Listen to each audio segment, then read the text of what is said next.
आओ इस्लाम हम तुमसे बेहतर पढ़ा दें। मोहम्मद साहब ने कहा था कि एक मजदूर का पसीना सूखने से पहले उसकी मजदूरी दो। आज तुम मुड़ी काट दोगे किसी का अल्लाह अकबर करके। पानी जब चींटियों के बिल में जा रहा था तो अपना जगह बदल दिए, और ये गोली मार के कहेंगे मुसलमान हैं। जात धर्म पूछ के तुम गोली मार दोगे। अरे याद करो, जब आखिरी पैगंबर मोहम्मद साहब के नवासे को जब शहीद किया जा रहा था तो हिंदुस्तान से लोग गए थे उन काफिले में लड़ने के लिए। कभी इस्लाम के बारे में कुछ नहीं बोलते हैं, लेकिन बात जब मुसलमानों की आती है तो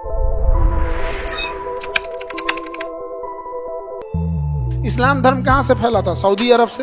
ये शहर है मक्का। मक्का कौन शहर है? मक्का। वहीं पे एक शहर होगा जद्दा। मिल गया जद्दा। जद्दा बहुत बड़ा शहर है, यानी अगर आपको हज करने जाना है तो किस एयरपोर्ट पे उतरना है? जद्दा एयरपोर्ट पे उतरना है। मक्का में जहाज है? मक्का में एयरपोर्ट है? नहीं, मक्का में एयरपोर्ट ही नहीं बनाता। उनका कहना है कि एक सेफ्टी रीजन है, मक्का में एयरपोर्ट ना बनाना, बहुत बड़ा सेफ्टी रीजन होता है। दूसरा, उन लोग का अपना अपना कंसेप्ट है। कोई कहता है कि हम अपने धार्मिक जगह के ऊपर से प्लेन क्यों ले जाएंगे, तो भाई अपना अपना वो है, रूल रेगुलेशन जैसा है। दूसरा देश का भी प्लेन उसके जस्ट ऊपर से वो एयर स्पेस ही नहीं देता है। कि रूट होता है ना कि अपने मन से पायलट के जन्ने मन उन्हें लेके उड़ जाएंगे, ऐसा नहीं होता है। तो हज करने लोग कहाँ जाते हैं? मक्का शहर में एक जगह है काबा। क्या है? काबा। तो किबला बोलते हैं, काबा किबला। तो यहीं से आपका मक्का, काले रंग की बिल्डिंग देखे होंगे आप? नहीं देखिए? मक्का। मक्का से थोड़े दूर पे देखिएगा मदीना मिलेगा, एक शहर मिलेगा मदीना। मक्का से थोड़े दूर पे मिलेगा मदीना। मक्का और मदीना एक पास है या दूर है? अरे भैया अच्छा खासा दूरी है, 400-500 किलोमीटर की दूरी है मक्का और मदीना में। जो हज करने जाते हैं वो दोनों जगहों पे जाते हैं। हाँ, मक्का और मदीना। मक्का शहर में काबा है। काबा, यहीं पे हज करने जाते हैं लोग। तो ये काबा है। यहाँ पे क्या करते हैं? चक्कर लगाना होता है, जिसको हिंदी में परिक्रमा करते हैं, उर्दू में तवाफ कहा जाता है। तवाफ मतलब घूमना, किसी चीज के पीछे चारों ओर घूमना, तवाफ। समझ में आ गया कि नहीं? तो यहाँ पे घूम, ये हज है। देखिए ये सारे लोग ऐसे हैं, यहाँ पे वो हज यात्रा के लिए जाते हैं। मक्का शहर में ये जगह कौन सी है? काबा। काबातुल्लाह, किबला, जो भी बोलिए यहाँ पे। तो ये मुसलमानों का बहुत पवित्र स्थल है।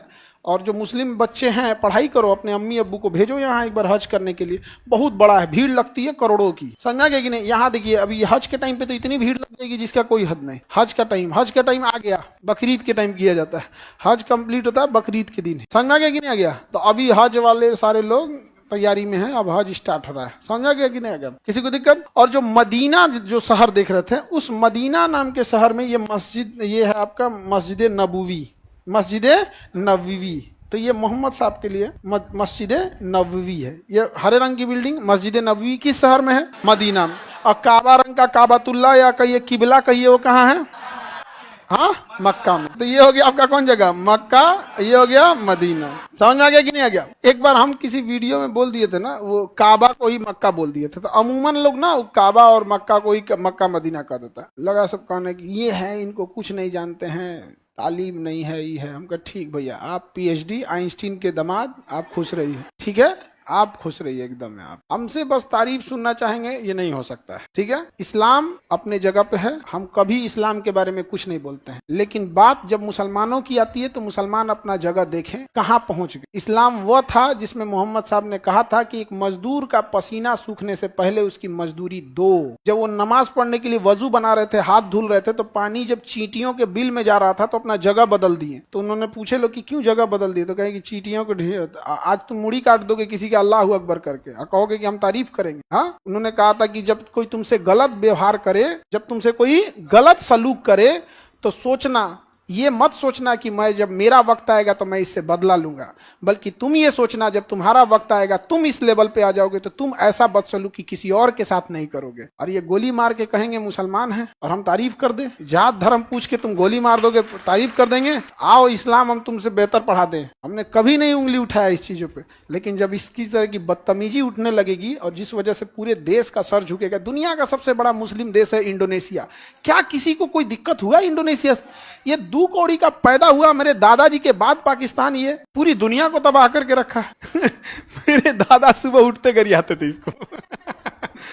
मत पूछिए इसको। मैच अगर इंडिया पाकिस्तान का हुआ, अगर इंडिया हार गया, मैं दादा फिर उस दिन घर में कोई नहीं रहेगा जिसको बिना मतलब कोनो ना कोनो वजह से डांटेंगे। हिंगन खाना बनला, दाल छौकाइल बा। तो दादी को मैच बुझाता नहीं था। देखो ना इनके हार और गोल बढ़ल का हो।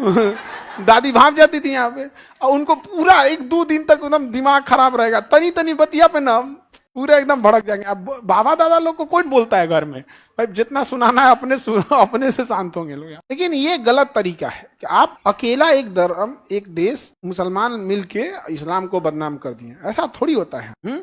आज जब पूछ रहे हैं लोग कि पहलगाम में कि धर्म कौन सा है तुम्हारा, और बता रहे हैं कि हिंदू, तो गोली मार दी। अरे याद करो, जब आखिरी पैगंबर मोहम्मद साहब के नवासे इमाम हुसैन अलैहिस्सलाम को जब शहीद किया जा रहा था, तो हिंदुस्तान से लोग गए थे उनके काफिले में लड़ने के लिए, तब नहीं पूछा था। ये हिंदुस्तान से गए थे लोग यहाँ, तब नहीं पूछे थे लोग यहाँ पे। तकलीफ होती है, अब हमारी विचारधारा मैच नहीं करती है तो लोग पसंद नहीं करते हैं, तो कोई पसंद करे इसके लिए हमें कोई परवाह नहीं, पसंद करे ना करे अलग बात है। अब हमारे लिए जो देश है इंसानियत है, सबसे जरूरी यही चीज होती है। वरना हम लोग वैसे देश में रह के क्या करेंगे जहाँ इंसानियत ही खत्म हो जाए। सीरिया भी तो एक देश ही है कि नहीं, है इंसानियत, मार के कौन बम मार देगा, चलवे नहीं करेंगे आप।